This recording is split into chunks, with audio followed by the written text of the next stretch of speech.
अस्सलामुअलैकुम। उम्मीद है आप सब खैरियत से होंगे। आज हम लोग लॉजिकल रीजनिंग के कुछ और क्वेश्चंस की प्रैक्टिस करेंगे। तो आगे चलते हैं अपने फर्स्ट क्वेश्चन की तरफ। इसमें आपको 4 सेट्स दिए गए हैं और फिफ्थ को आपने गेस करना है। अब आप इन सेट्स में देखें कि मिडल वर्ड स्टैटिक है यानी ए है, तो ऑब्वियसली फिफ्थ सेट के मिडल में भी ए ही होगा। अब आप मिडल वर्ड को छोड़ के बाकी दो वर्ड्स की तरफ देखें कि वो किस ऑर्डर में दिए हुए हैं। फर्स्ट लेटर है एफ, नेक्स्ट है जी, फिर एच आई और फिर फिफ्थ सेट की किससे स्टार्ट होगा? ऑब्वियसली जे से। सेकंड वर्ड उसका ए, और अब लास्ट वाला वर्ड क्या होगा उसका? अब देखिए ऑप्शंस में आपके पास जे ए के और जे ए आई है, तो अब एंड पे के आएगा या आई आएगा? अब आप देखेंगे फर्स्ट सेट जो था F A G, A B C D E F G, जो लेटर फर्स्ट पे है उसके बाद वाले लेटर को एंड पे लिखा हुआ है। अब सेकंड देखें जी ए एफ, मतलब कि फर्स्ट वाले का ही रिवर्स करके ये बनाया गया है। अब आप देखें कि जे के बाद क्या आता है? के, तो ऑब्वियसली द ऑप्शन इज जे ए के। ठीक है, नेक्स्ट क्वेश्चन आपके पास। अब ये कंक्लूजन वाले क्वेश्चंस हैं। कहता है कि सम, उसने आपको एक स्टेटमेंट दिया है, कंक्लूजन दिया होगा, वो आपसे पूछेगा कि कौन सा जो मेरा रिजल्ट है वो राइट है।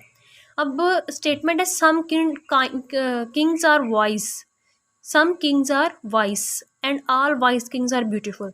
कहता है कि कुछ जो बादशाह हैं वो ज़हीन होते हैं और जो सारे ज़हीन बादशाह हैं वो खूबसूरत होते हैं। अब उसने कंक्लूजन आपको दिया है ऑल किंग्स आर ब्यूटीफुल। कहता है कि क्या इस स्टेटमेंट का मतलब ये है कि सारे बादशाह खूबसूरत होते हैं? दूसरी statement all wise are kings, कि क्या सारे अक्लमंद बादशाह होते हैं? अब आपने बताना है कि only conclusion 1 is right, 2 is right, दोनों ठीक हैं या इनमें से कोई भी ठीक नहीं है। तो आपको क्लियरली पता चल सकता है कि इन दोनों स्टेटमेंट में से कोई भी ठीक नहीं है। क्यों? ऑल किंग्स आर ब्यूटीफुल ऐसा नहीं है। उसने कहा कि वाइज किंग्स, सिर्फ अक्लमंद बादशाह खूबसूरत होते हैं, सब बादशाह खूबसूरत नहीं होते। Next all wise are kings, क्या सारे अक्लमंद बादशाह होते हैं? नहीं, कुछ बादशाह अक्लमंद होते हैं, सब अक्लमंद बादशाह नहीं होते। नेक्स्ट क्वेश्चन आपके पास interest money, interest money lender salary, तो फोर्थ आपके पास क्या होगा? अब आप इसमें देखेंगे इंटरेस्ट हम लोग सूद की किसे देते हैं? मनी लेंडर को। और सैलरी किसे देंगे? एम्प्लॉयर्स को, प्रिजनर्स को या वर्कर्स को?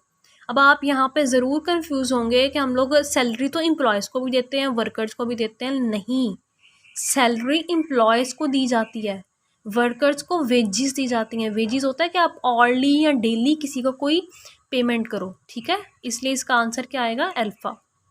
नेक्स्ट क्वेश्चन आपके पास थर्मोमीटर, टेम्परेचर, ग्लूकोमीटर, तो नेक्स्ट क्या होगा?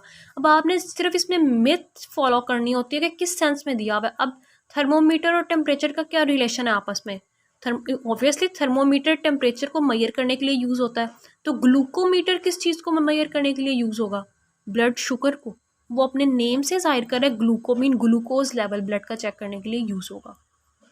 नेक्स्ट क्वेश्चन है आपके पास arrange the following words in a meaningful sequence. वो कह रहा है कि इन वर्ड्स को एक सीक्वेंस में अरेंज करके दो। फर्स्ट है infection, consultation, doctor, treatment, recovery. अब आप देखो सबसे पहले आपके साथ क्या होता है? आपको कोई इन्फेक्शन होता है यानी आप बीमार होते हो, फिर आप क्या करते हो? डॉक्टर के पास जाते हो, फिर डॉक्टर से कंसल्टेशन करते हो, उसके बाद आपका ट्रीटमेंट स्टार्ट होता है। ट्रीटमेंट होने के बाद आप रिकवर होकर ठीक हो जाते हो। तो सीक्वेंस क्या होगा? बी वाला, 1 3 2 4 एंड 5। नेक्स्ट क्वेश्चन है आपके पास कि आपको शेप्स दी हुई हैं उसने। देखें फर्स्ट ट्रायंगल एम्प्टी है, सेकंड ट्रायंगल में हमने 3 लाइंस इस तरह से ड्रॉ की हैं। नेक्स्ट आपके पास सर्कल एम्प्टी है, तो फोर्थ आपके पास फिगर जो है वो क्या होगा? ऑब्वियसली कि फोर्थ सर्कल में भी इसी तरह आप लाइंस ड्रॉ करोगे जिस तरह उस ट्रायंगल में की हुई हैं।